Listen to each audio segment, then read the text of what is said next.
Inside the water curtain cave, it's a total monkey chaos. They're snatching bowls and grabbing basins like there's no tomorrow. The bold ones? They're hugging stone bowls and flipping somersaults like little acrobats. The shy, scaredy monkeys? They're huddled by the stone stove, scratching their heads and cheeks like they've got ants in their pants. Stone basins and stools, all knocked this way and that, totally messy. And through the wispy, lucky clouds swirling around the cave, there's a soft little glow peeking through. The stone monkey plopped himself on the stone throne, glancing around at the other monkeys. His front paws rested on his knees, looking all serious and regal like he's the big boss. Behind him, the cave wall had carvings that said, Wagoshan blessed land. The monkey crew? Some sat, some stood, all holding their breath and staring at him, super focused. And on the ground? Wild fruits and dead leaves were scattered everywhere, like a messy little snack zone. All the monkeys lined up by age and knelt to bow to the stone monkey. The old monkey led the way with a bamboo cane, while the tiny ones peeked out from their mom's shoulders.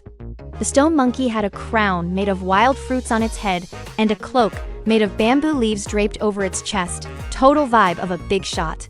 Behind its throne, the flag that said Great Sage equaling Heaven fluttered in the wind. Down by the Wagushan shore, the Monkey King was bossing the little monkeys around, telling them to break dry pine branches and weave them into a raft. He was holding a bamboo pole like it's a boat paddle, and next to him were piles of juicy peaches and fresh fruits. All the monkeys knelt to see him off. The morning light peeked through swirling clouds with layer upon layer of mountains far away and a stream gurgling nearby.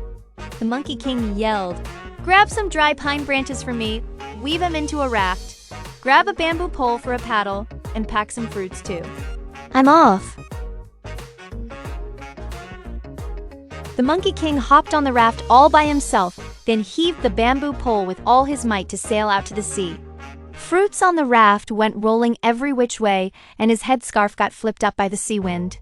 Seagulls circled far off in the sky, huge waves splashed against the raft's edges, green mountains stretched non-stop along both shores, and the water glinted all sparkly in the light. This trip, it's exactly what they say. This divine monkey, born of heaven, has mastered great Tao. He leaves the mountain, takes the raft, and rides the heavenly winged. The raft drifted through the sea of clouds. The Monkey King crossed his legs to sit in meditation, hands pressed together in a prayer gesture, and guess what? A faint divine glow started shining from behind him. Distant immortal mountains peeked through the clouds now and then. The waves at the raft's tail turned into lucky clouds. The sky was blazing with bright colored clouds, and the water mirrored those clouds perfectly.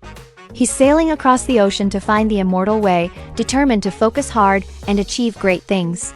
When fate and luck align, he'll let go of mortal wishes. Free from worries, he'll meet the dragon of primordial essence.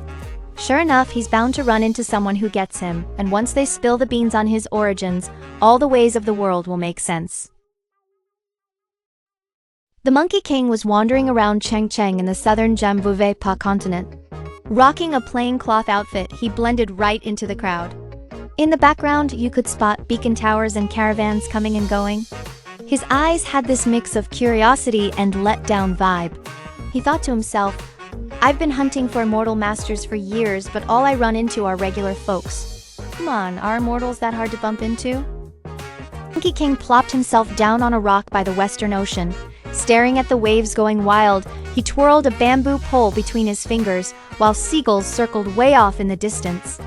He mumbled to himself, there gotta be immortals across the sea. I'll just whip up another raft and sail over to find simple as that. The Monkey King hiked up a mountain in Xinyu Hezhou, and when he looked down, whoa, the peaks shot up like pointy spears and every valley was stuffed with bright green vibes, total fairyland mode. Mist swirled around the mountains, and you could spot weirdly cool flowers, magic grass, and waterfalls that went splash down the rocks. He pushed through some vines to head deeper in, and his eyes were like, finally, hope's back, baby! The Monkey King was hanging out in the woods, cupping an ear like he's trying to catch a secret. Way deep in the trees, a super mellow song started floating over total bop energy. His eyes locked in, all focused, and he's low-key doing a happy dance in his head like, no way, this must be an immortal singing. I gotta follow that sound, stat. The Monkey King was yanking those vines out of his way like he's in a hurry, no time to be gentle. He zoomed through the woods, and every step he took crunched the dead leaves under his feet. Kinda like stepping on a bag of chips, TBH. Up ahead, that song got louder and clearer by the second. He's thinking to himself, the immortal's right here, ain't no way I'm letting this chance slip. The Monkey King hopped into the woods like a blur and boom, there's a woodcutter swinging his axe to chop wood. Every time the axe came down, sparks went flying, like a tiny fireworks show, no cap. The guy's even humming a little tune, looking so chill like he's got all the time in the world. Monkey King stepped up, gave a super deep bow like he's at a fancy ceremony, and fired off a question all hyped up. Elder Immortal, your disciple greets you. I heard you singing just now. Ain't that the way to become an immortal? The woodcutter heard him, turned around, and had a face like, huh? What in the world are you on about?